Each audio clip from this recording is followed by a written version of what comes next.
St. Valentine. Sitting next to me is Mr. Joseph Boehm. What's going on, brother? Not a lot. Pick some stuff out of your hair. Thank you. Yeah, I appreciate it.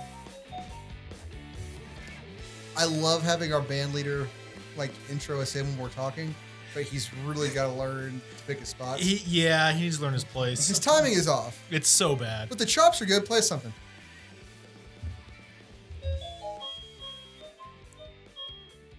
He's got some rhythm. I can push that button and it plays the thing. Okay. I don't have to play a note. I can play. All right, guys, we're here today talking about Maximum Carnage Part 12, which took place in Spider-Man number 37. This one starts off with Mary Jane. She's still in the Osborn's apartment, and they're all watching the news and stuff. The news is basically a chance to recap. The news is what's that shoe, kind of? A little bit. Yeah. You're not wrong. Yeah. This opening scene and watch the news is just a chance to catch up readers who haven't been reading every single edition of this and just let everyone know where we're at. Yeah, Mary Jane's been recrapping in the Osborn's apartment. Well, it's a little more. It's a little more clever, at least, than just the usual word bubbles that just spell everything you know what's going on already, which is a little bit boring. I usually just skip through anyway. So. Yeah, I tend to stop reading those. I mean, I skipped through this too, but at least all of them start off with Spider-Man, also known as Peter Parker. Spider-Man.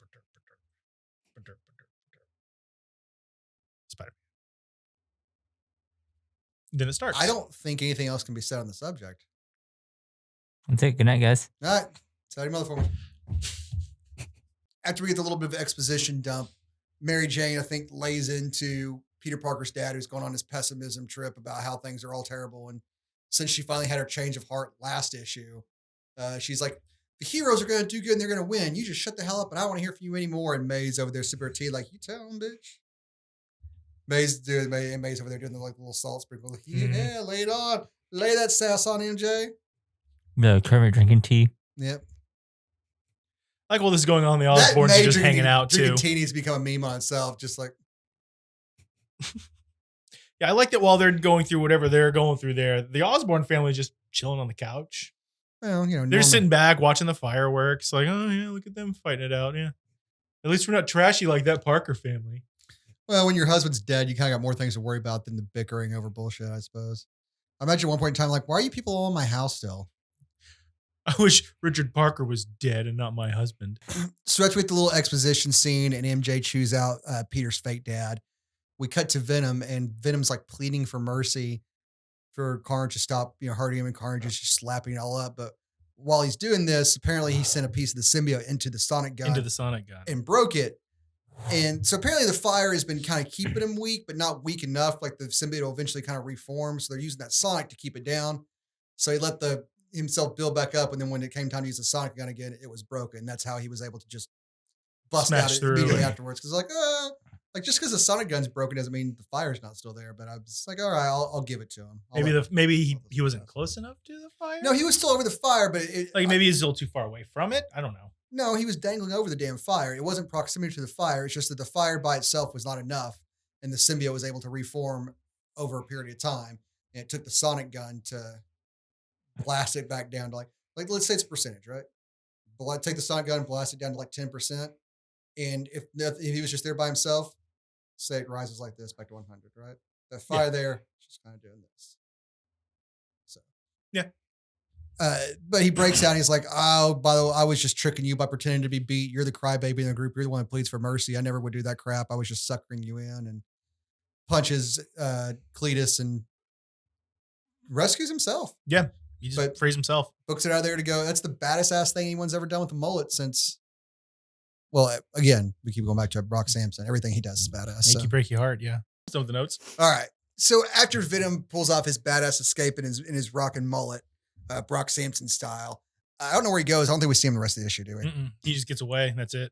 So he's going to go off and heal his wound. He's probably going to go crash on Spider-Man's couch again like he did earlier on in the series. He's fond of the couch and also the front porch. But didn't he pick up the couch and throw it somewhere? Maybe just picked it up to get some exercise or something. I don't know. I just remember him having the couch over his head at one point in time while he was standing around his boxers and mullet. I mean, that's what I do. Well, yeah. I mean, That's how you clean. That's how you get underneath the couch. Yeah, you got to vacuum somehow. Yeah, you got to get in your boxers to do it though. It's extra mobility. You don't want to be just restricted by your jeans. Yeah, of course. You also don't want to get your pants dirty because there's a lot of dust under the couch. It's my theory for most things. I don't ever want to get my pants dirty, so like I go most places without pants on. I don't want my pants dirty. It's not so much the pants getting dirty, is I don't want to squat down to pick up the couch to clean under it, and then my pants rip. Like go to a fine dining restaurant, you're like, I don't want to get my pants to get dirty, and just unbuckle right there at the table and take them off. I'm afraid I'm gonna make a mess. Better take the boxers off too while I'm at it. This is a new shirt. Actually, to be fair, the boxers are already a mess. Can you have these washed, dry cleaned while I'm eating? Thanks. Just toss this in the dishwasher, please. What are you looking at me for? I got my mask on. We come back to the heroes and they're still fighting the crowd. That's where we left them last time, with Shriek having to amplify all their emotions and like brought them to a fever pitch. Because before she was kind of passively feeding off their emotions and making it swell. And now she's doing it on purpose and she's spinal tapped it. She's cranked up to 11. Which made everyone who was, trying to help protect the heroes, they're now turning on the heroes again and hindering them even more so. Yeah, that's where we ended last issue, with them having turned on the heroes again. And the heroes are trying to fight them off, but they're trying to... Captain America and Deathclock are trying to fight their way to Shriek, who is up there with her boys, just kind of watching from a perch. But they're trying to fight their way through people without injuring them because they realize they're not in their right minds, Yeah. So it's making the task, 3 times as hard. And Shriek's like, well, let's just crank this up a little more and let's go watch from even higher perch and let them get overwhelmed. And that's what happens. The heroes are starting to get, overwhelmed. Yep. And also they're feeling it too. Yeah. They're having a hard time pushing away the emotions and things like, Iron Fist snaps and he almost starts taking people out, and Spider-Man has to swing him away and tell him like, hey, cool it. But luckily our hero of the scene is Carnage. Surprisingly, yes. Because, Shriek was like, all right, let's start killing people. And without Carnage being there, and Carnage shows up, well, you're going to kill people without me? Bitch, you don't do shit without me saying so. And then like slaps her around for a little while. And of course, Doppelganger tries to jump in. Yeah. So he beats Doppelganger. Yeah. He humbled him pretty good. I don't know if he took him out completely or what the deal was. But not entirely, but he knocked him around pretty good. I kicked him off. He kicked him in the chin and knocked him off the building. He landed on the ground and with the thud. I don't think we saw him moving the rest of the issue. So, and he said, he's like, I'm so disappointed. I had such high hopes for you, almost implying that he was done with him. That's what it seemed like. Yeah, he just kind of kicked him out of the group, I guess. But I don't know. At the same time, I think he shows up a little later on, like with Shriek later. But when they're fighting again, I don't remember seeing him in the background of the fighting panels. But then again, you've got like 8. It's real busy. Yeah, there's a lot happening in these characters. panels. There's a lot in these panels. And plus, he looks like Spider-Man when he's really small, so it's kind of hard to pick him out. Yeah, the group.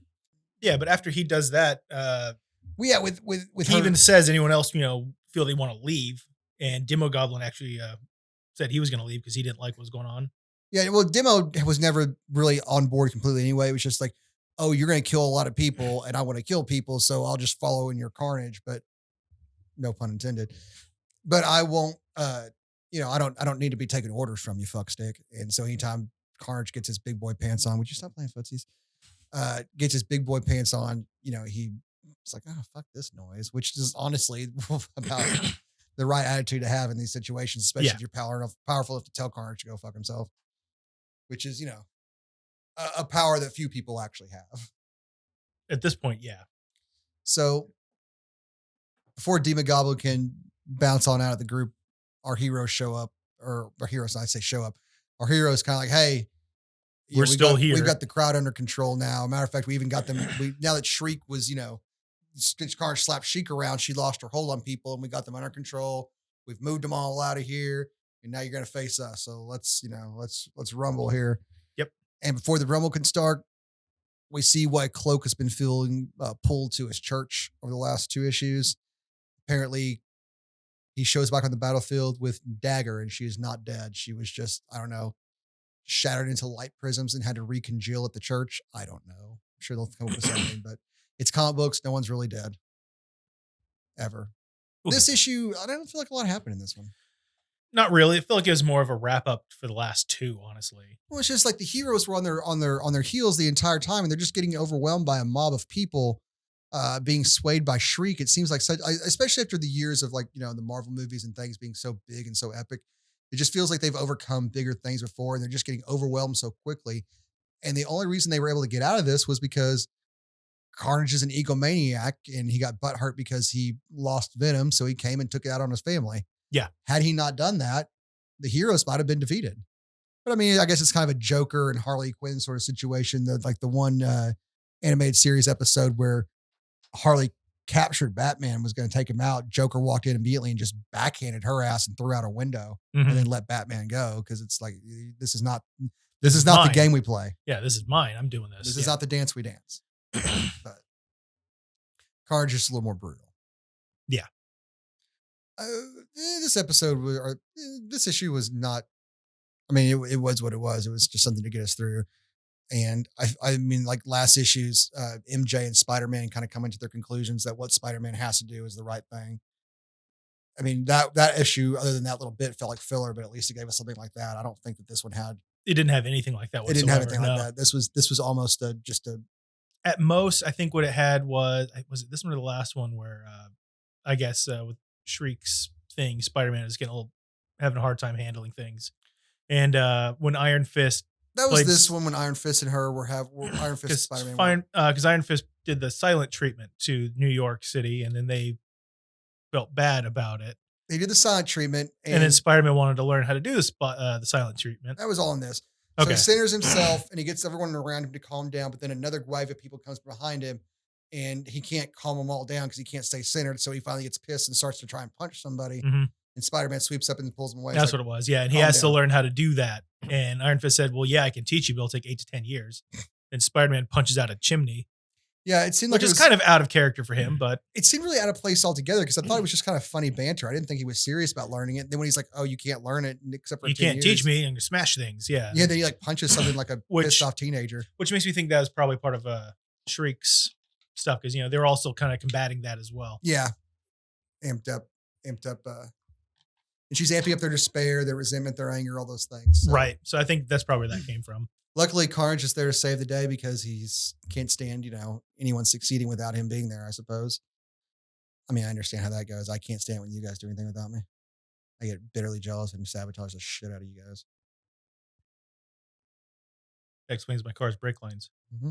There's not too much to say. If anything, I'm kind of curious what they say about Dagger. How Dagger came back. That's the only thing I'm curious about. That's what I want to know. Okay, you know what? I said this issue didn't have anything in it that was like a anchor point. Dagger's return was the anchor point. Our little cliffhanger Dagger return. The rest of it though was kind of just treading water from stuff we did in the last issue. The fight in the crowd honestly could have been wrapped up by now. Yeah, it drug on a little bit too long for me. But we've got 2 more to go. 2 more. Damn, we're coming up fast on the end of this one. And I know 14 I really enjoyed. I had that one as a child, and it was kind of like a 3-part almost. It was a big old thick one. You know what I'm saying? All right, guys, thank you so much for joining us in this episode. I'm sure it's been something. I don't know what I'm able to use from the stuff we shot. Like, you're going to get 5 minutes of us going, it was an episode and things happened, and that's all you're going to get. You guys are like, this is the worst fucking video ever. On this side, it was hilarious, but I can't use the majority of it, so forgiveness, please. All right, anything else? Nope. I want to see what happens to Dagger in the next episode or 2. Anything? No, I'm good on it. Play me off, Johnny. Say hi to your mother for me.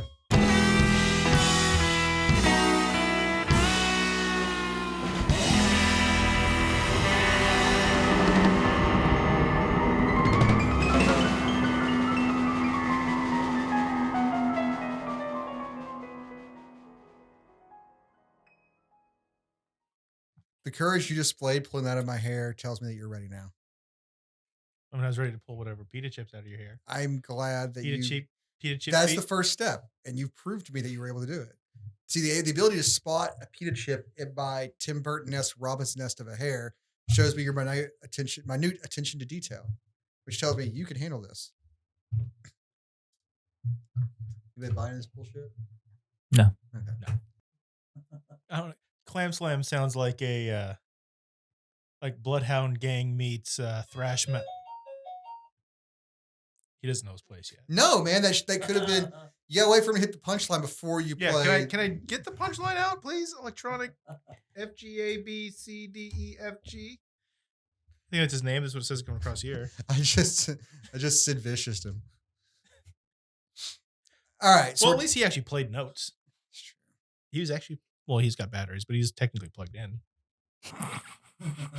So, technically, Sid Vicious was plugged in too. I mean, So after we get the exposition dump, though, we cut to Eddie Brock, who's still being tortured by Carnage, and Fire. Oh yeah, it is moving now. Carnage and fire. I don't know if I can show this on there.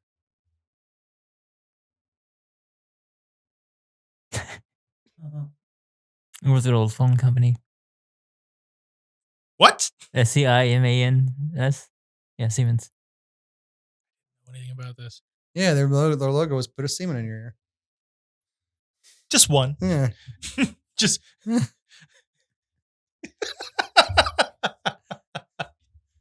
Just the one semen. Put semen in your ear. How about that? Put semen in your ear. That's There you that was go. like, put semen in your ear. Put your mouth on semen. You know? Yeah, there you go. Talking to the semen. Yeah.